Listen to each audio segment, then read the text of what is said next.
Hey guys, Kapper here, welcome back. Today's going to be a really interesting and a really fun video. I'm pretty sure you're going to like it and enjoy it if you like the outdoors, food plotting, and wildlife. It's going to be a little bit longer, but it's going to go through everything. It's going to take you from when this field was right here, and we're going to bring it almost to modern day and see what it looks like right now. But I'm going to take you through all of those steps, start to finish, the whole process. And I'm going to show you how you make your own magic when it comes to food plotting and wildlife management. Granted, I have the equipment, but this was a really cheap and pretty easy project. So anyways, let's get into it. Thanks a lot. All right, so I came back up the driveway, whatever, quarter, 3/8 of a mile. And there's a big ditch right here. So that one is coming down, and somewhere in one of these pipes it's crossing. But I seen a big clearing in the woods there. You know, whenever you see the little skylight coming through, you got to investigate. It's like, okay, what is that clearing? You know, and then I found this, almost looks like an old trail or ATV trail or something right here. So here again, here's the ditch. This direction, it's running this way. So they're probably both meeting in the middle up there and crossing. What is this I see? I don't know if you guys could see it. You see all that light up there? That means there's an opening in the woods of some kind. Oh, this is a beautiful little microplot spot right here. It's a flat little field.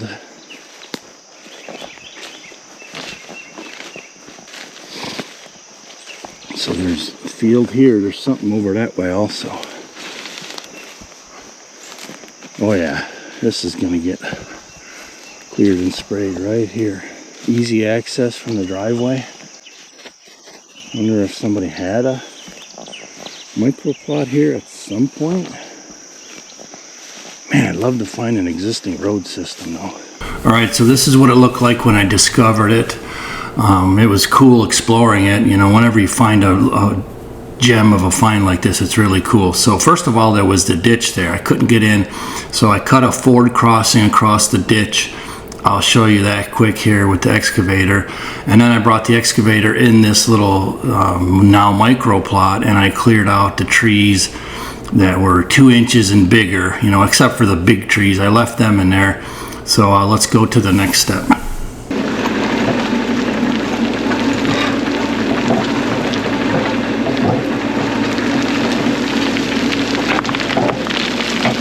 Alright, I got my ramp started, but I don't want to push all that dirt into the creek because I want to know where I got to make my bottom entrance. So, alright, here we are at the top end. I'm shaving this down some more. We're starting to get closer.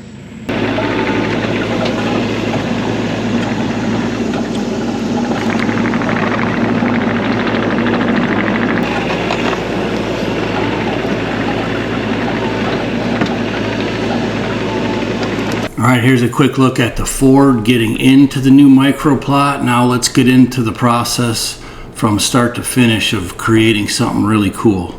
Alright, I finished that ford. Now I'm in this little microplot. I'm going to just pull all the small trees in that. And then I can bush hog and spray this.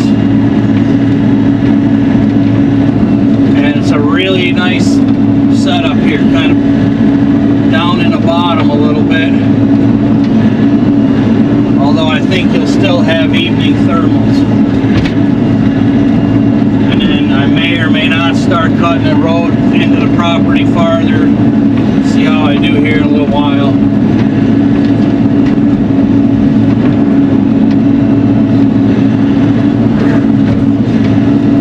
It's jungle in here.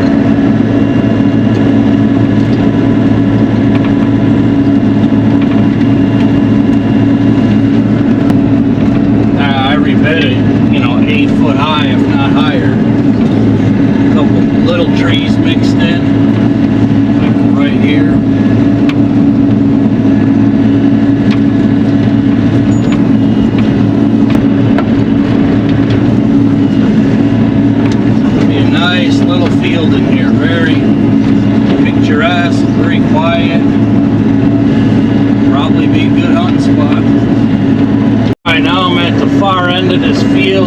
kind of exploring that dirt. Wow, that is rich.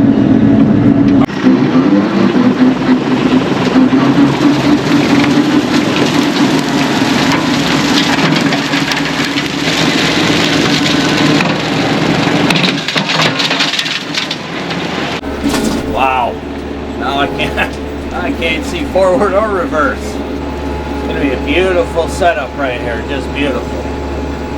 I can visualize sitting in a nice tower blind, peace and quiet, nature. Maybe a big buck might or might not come out, you never know. Here's the stuff I gotta go over it twice for. I almost tripped on it right here. All right, so the next step was bush hogging, which that buck you just saw, that 9-pointer, we're gonna see him in hardhorns here by the end of this video.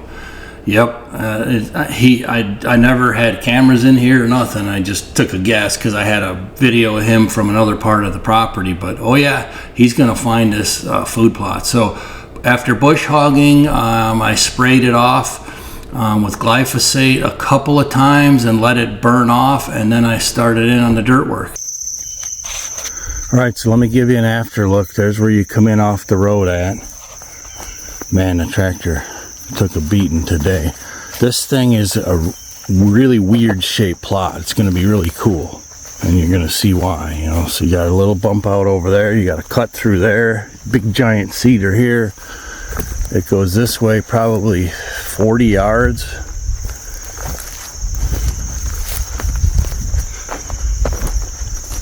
And then it goes this way another 50, 60 yards. You know, and then it got 1, 2, 3 more bump outs here. I'm not sure what method I'm going to try on this. If I'm going to try to disc it up, I might try to throw and grow and pray, because they're calling for rain. So I might come in and hit this grass with a roundup and then just overseed my mixes and just see what happens. Because if it gets rain, if I can get a good kill off of this grass, you know, that takes a lot of luck that way instead of working it up and all that. But I might try it for this one, just see what happens. Hey guys, welcome back. Today I'm in that bottom field that I found. So I pulled the 2-inch and bigger. I bush hogged this and I've sprayed it with glyphosate twice. So today I'm going to try to work it up. I'm going to try first just the discs up front first and just see what happens. But the chisels may have to come down. So let's see how this is going to go.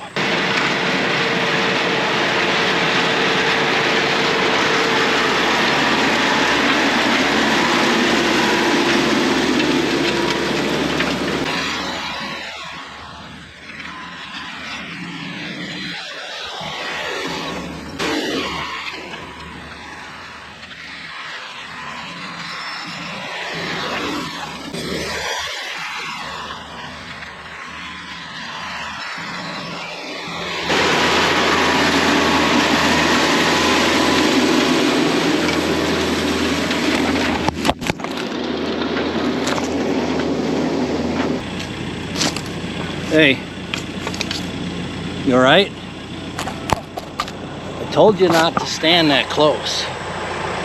Glad you're okay. It was one of these roots. I know I didn't hit my tripod, but what's happening is I'm pulling all these roots and they're yanking from, you know, 8-10 feet away. Pretty sure that's what happened. Anyways, it's starting to work up. It'll be nice. I'll keep working it and we'll check back in.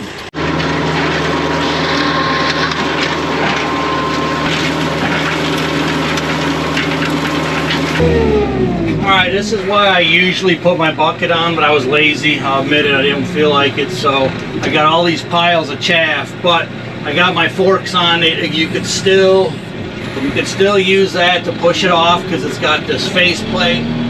So, you know, it's like no harm, no foul. Just gonna get your forks a little dirty. Still gonna push the piles off, just like that.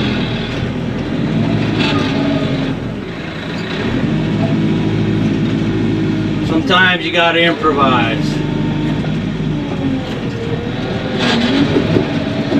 Pile gone, just like that. We'll keep disking. Starting to take shape a little bit, but you know, it's year one is the worst. It's a slow process. But this farm's going to be looking really good here soon. Guarantee it. Guarantee it. We got some plots coming up already.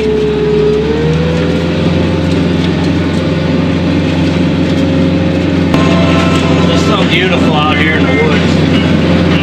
You know, you just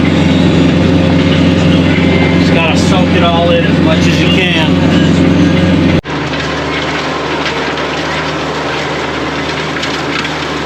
Alright, so that took a lot of work. It took a lot of passes, and I piled up a bunch of chaff piles and pushed them off. But as you can see here, this is some nice looking dirt. Really moist and got really good color. Alright, I got it broken up real nicely. This is really nice dirt here. I mean, for being in the Ozarks, it's got a lot of nice color, a lot of broke down matter. So I got a couple of big rocks I got to pick. But I'm gonna go get my ATV. Now I could either mix the big and the small seed and cultipack it, or I could drag it first, then put the big seed and drag the big seed in and fertilizer, and then small seed on top and cultipack. That's probably what I'll do, because this thing is perfect right now. It is moist because we got a lot of rain yesterday. So let me pick these couple big rocks and we'll switch out equipment. So another nice thing about that chisel is it rips up tree roots. So these trees that are on the edge of your food plots like this, they just steal the moisture.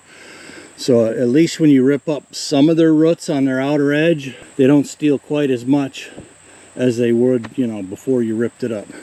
Beautiful looking plot. There's a good rock right here. Wow. It's just beautiful in here.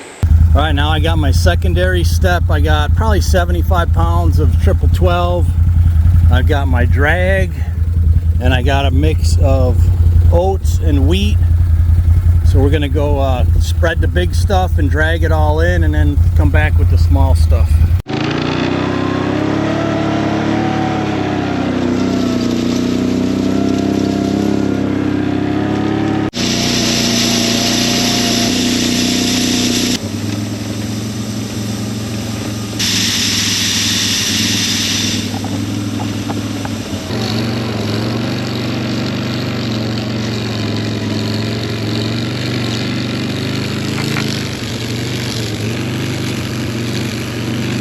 Okay, so I hit it with granular fertilizer. I think it was 12, 13, and then my large seeds, wheat and oats, and then I ran the drag over it, and I got a lot of these clumps knocked down and got the large seed and fertilizer mixed in.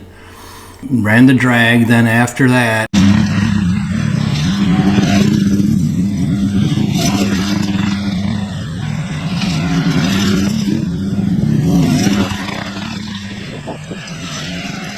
and then I went ahead and put my small seed on top, and I ran the cultipacker. Actually, no, I didn't cultipack it because rain was coming. So I kind of rolled the dice, waiting on the rain that was forecast. All right, here's a look after the drag. It's starting to take shape. Unearthed a bunch of new big rocks, but that's okay. Last step coming right up, small seed and cultipack. If you get to it fast enough, that's why I try to do this all at once, the same day, because this is still moist enough where if I get my small seed and get it cultipacked, it could start germinating. That's how moist it is. But you know, as soon as you rip open the soil, it starts drying out really fast. Okay, but we got rain in the forecast for the next 2 days. Here we are, August 29th. So stay tuned for this one. I'll finish it up here. Exciting stuff. All right, last step. I got a clover chicory mix to try and establish a perennial plot in here. Pro tip number 465, don't transport your small seed in here, because even if you got it closed, you're gonna lose a lot of that small seed because it's so tiny. And I decided I'm gonna do a poor man cultipack. Instead of hauling the cultipacker all the way out here and hitting all these big rocks, I'm just going to drive over it with the four-wheeler. It's such a small plot. You just drive over it with the tires, and that'll get you good seed to soil contact. I've done it 100 times, so we'll finish this up. I'm going to go move a camera in that bottom microplot that I got.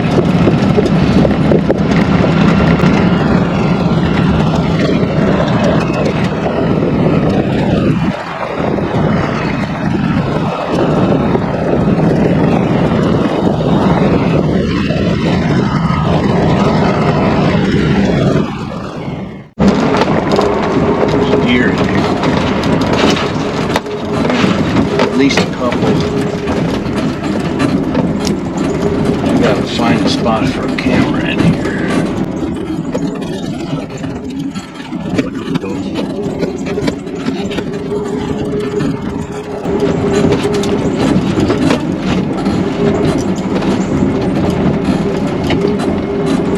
This tree will work right here. Okay, this is my favorite time. The work has been put in. We're hanging a camera up. The cell cam part of this didn't work in this bottom area. So let's go check it for the first camera pull. I mean, it only sat a few days. This was September 10th. Oh yeah, this is a cell cam, so I couldn't fix the dates. So disregard the dates on this one. Trust me, I got it fixed. I got some other new cameras. But anyways, let's get one last update after like 3 or 4 days, and we're gonna go in and pull the camera.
So as you could see, it was a huge success. This is that 9-point in velvet. When I played on one of the videos, can you visualize it? Can you visualize something like this happening? Yeah, he might be a 3-year-old, but that's a really nice buck. I'll take it any day of the week. These deer are obviously piling into this new food source. I got some new cellular cameras that work much better, so things will be looking up on the Intel front as well. So thanks for joining me. If you liked it, please hit the like button. Consider subscribing and sharing it. We greatly appreciate that. I'll see you on the next one. Thanks a lot.